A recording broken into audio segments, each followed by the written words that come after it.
that thrills and delights me.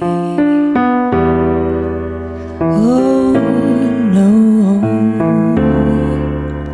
it's just the nearness of you.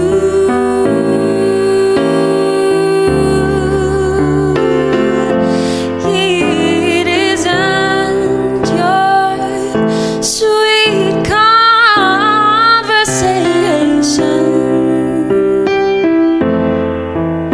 that brings this sensation.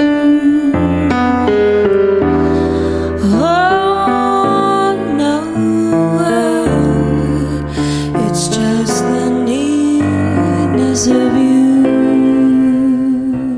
Well, if you're wondering who she is, her name is Hannah Forster, and she's performing next weekend from Friday until Sunday. The Auto and General Theatre on the Square will bring jazz and blues to Sandton. This as they host the 4th annual Jazz and Blues Weekend, which is presented by arrangement with jazz drama and performing arts promoter Tony Yoko. Now, the festival, which will see a host of jazz and blues artists entertain audiences, will use a theme a day to focus on specific eras that influence the two genres they'll be celebrating. Well, among the artists that will grace that lineup, of course, singers Hannah Forster, like I said earlier, and then Andrew Massey, who will perform duets from the American Songbook and more. Well, the pair is here to tell us more about what we can look forward to at the Auto and General Theatre on the Square.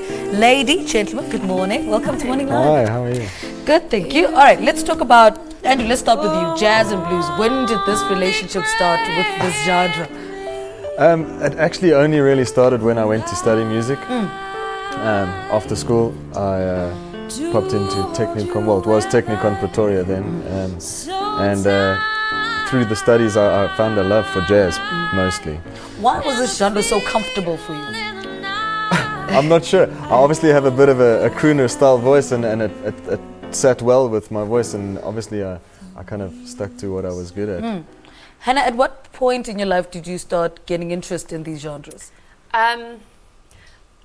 Actually in high school, I remember listening to an iconic album, Ella Fitzgerald and Louis Armstrong, that my parents had in their CD collection, and I was hooked. And I came home. I couldn't wait to get home from school every day, because I would put that CD on, press play, and just repeat it until I went to bed. And I was convinced that that was what I was going to do with the rest of my life. If I couldn't be Ella Fitzgerald, I was gonna do something like that. So that's what really got me into this kind of genre. All right, let's talk about what's going to happen this next weekend. What can we look forward to? So this weekend we've got a great lineup. We aren't the only acts that are performing. It's a whole weekend of jazz and blues. But I mean, I can't speak about our show because that's what I do know about. We have a great band made up of David Cousins on piano, Graham Curry on bass, Anthony Yoko, Tony Yoko on drums, and then a trumpet player called Bob Wade, who I also work a bit with in some other kind of musical context. And we're going to be doing a great collection of, standards, jazz and blues, some solos, some duets. So it looks like a pretty good lineup. Yeah, very nice and diverse. How did you select the music that you'll perform next week? Well, we actually looked at a bit of what Hannah wanted to do, a little bit of what I wanted to do, and then tried to mesh the two. And then we had to decide on some duets, and we had to figure out keys and what would work for both of us. I mean, it wasn't really a themed thing. It was more of what would be nice for the audience to hear. Yeah. And now you've been obviously rehearsing. How's things now? How is it looking? We're actually still at the arrangement stage. We've just got the arrangements, and we're starting to look at them now. It's going to be very fresh on Sunday, let's say that. Very fresh, but it's going to be great. And why is this genre of music worth celebrating? I think it stood the test of time. It's timeless. It's been around for how long, and people still want to hear it. Because those songs are just so well written, and it always takes, it takes me back to being in high school, but it takes people in their 70s back to being in high school. Or it's just, if it hooks you, it hooks you for life, I think.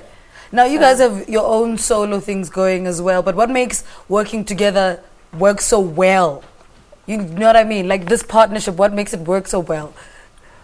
Well, it's a new partnership, Yeah. I guess. Our voices are quite similar. They suit each other. So, I mean, and we're fairly easygoing people, so we get along and we can sing well together, so it's fun. And what's been the best part of working with Tony Yoko? It's been, he just seems to be a very knowledgeable human being rather than just a kind of scatty musician. Yeah. He seems to really have a passion for music and for not only performing music but extending the arts also. So I really respect that in any kind of musician or any human being. All right, so give us details. What time? I know it's the next weekend, but ticket prices, all those details. Well, on Friday there's going to be the Blues and Beyond show, that starts at 8 o'clock. On the Saturday there's another blues show which is called Red Hot and the Blues, and then our show on the Sunday is only going to be at 4 o'clock in the afternoon. So Friday and Saturday you're looking at the 8 o'clock evening shows, and then Sunday afternoon. On Friday you got people like Mike Rowe and Wayne Coughlin. They're going to be performing. On the Saturday we've got Michael Canfield, who's a guy from the US, a multi-instrumentalist, along with Alistair Coakley and a whole bunch of other people. And then all the people she mentioned with us on Sunday. Yeah, 4 p.m. 4 p.m. All right. Guys, thank you so much. I hope you enjoy it. It sounds like it's going to be a lot of fun, though. Andrew Massey and Hannah Forster will perform a number of duets from the American Songbook next weekend at the 4th Annual Jazz and Blues Weekend, which takes place at the Auto and General Theatre on the Square. Now, the 3-day long festival is produced by Tony Yoko. More music from Andrew and Hannah a little later.